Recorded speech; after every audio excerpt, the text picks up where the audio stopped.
வணக்கம் மக்களே. ஆச்சரியமூட்டும் கத்திரிக்காய் தரும் நன்மைகள் வாங்க பார்த்துடலாம். ஸோ சாம்பார் வைக்கணும் அப்படின்னாவே கத்திரிக்காய் இல்லாமல் சாம்பாரே கிடையாதுங்க. அந்த மாதிரி சிறப்பு வாய்ந்த கத்திரிக்காயுடைய நன்மைகள். ஒரு சிலருக்கு கத்திரிக்காய் பிடிக்காது, அது அலர்ஜி அதிகமாக ஏற்படுத்தும் அப்படின்ற ஒரு காரணத்துக்காக கத்திரிக்காய் அதிகமாக பயன்படுத்த மாட்டாங்க. ஆனால் நீங்கள் தெரிஞ்சுக்கோங்க, அதில் ஆரோக்கியங்கள் அதிகமாக இருக்குது. அதை பற்றி தான் பார்க்க போகிறோம். இந்த சேனலை நீங்கள் இப்போ தான் ஃபஸ்ட் டைம் பார்க்குறீங்க அப்படின்னு சொன்னால் மறக்காமல் சப்ஸ்கிரைப் பண்ணிவிட்டு சைடில் இருக்கக்கூடிய பெல் ஐகானை கிளிக் பண்ணிக்கோங்க. இது போன்ற எக்கச்சக்கமான விஷயங்கள் தினந்தோறும் பார்த்துடலாம்.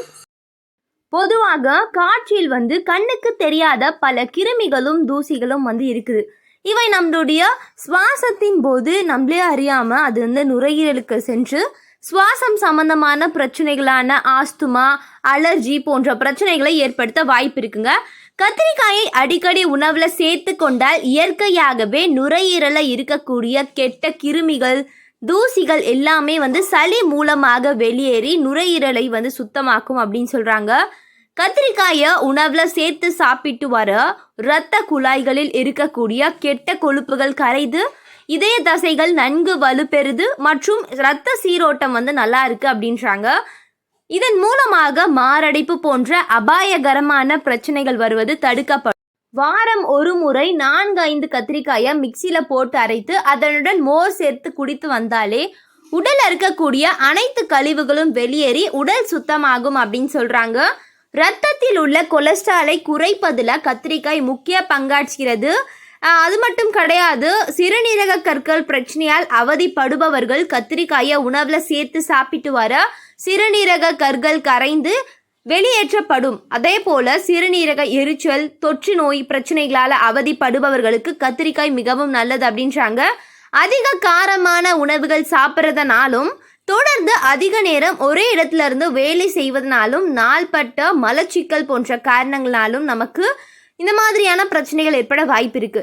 ஸோ மூல நோயால் பாதிக்கப்பட்டவர்கள் கத்திரிக்காயை உணவில் அதிகம் சேர்த்து சாப்பிட்டு வர கத்திரிக்காயில் இருக்கக்கூடிய அதிகப்படியான நார் சத்து குடலின் இயக்கத்தை சீராக்க பயன்படுது. செரிமானம் நன்கு நடைபெற்று மலம் எளிதில் வெளியேற உதவுது அப்படின்றாங்க. இதன் மூலமாக நமக்கு பைல்ஸ் போன்ற பிரச்சனைகள் வருவது தடுக்கப்படும். பொதுவாக நம்மளோட உடலில் உடல் செல் கழிவுகள் என்று சொல்லப்படக்கூடிய ஃப்ரீ ரேடியேட்டர்கள் இந்த மாதிரியான பிரச்சனைகளால் நம்ம உடல் பாதிக்கப்படுறது இதெல்லாம் அதிகமாக இருக்கும். ஸோ நம்மளுடைய ஆரோக்கியமான செல்களை பாதிக்கக்கூடிய தன்மை எல்லாமே போக்கக்கூடிய ஒன்றாக கத்திரிக்காயை பயன்படுத்தலாம்.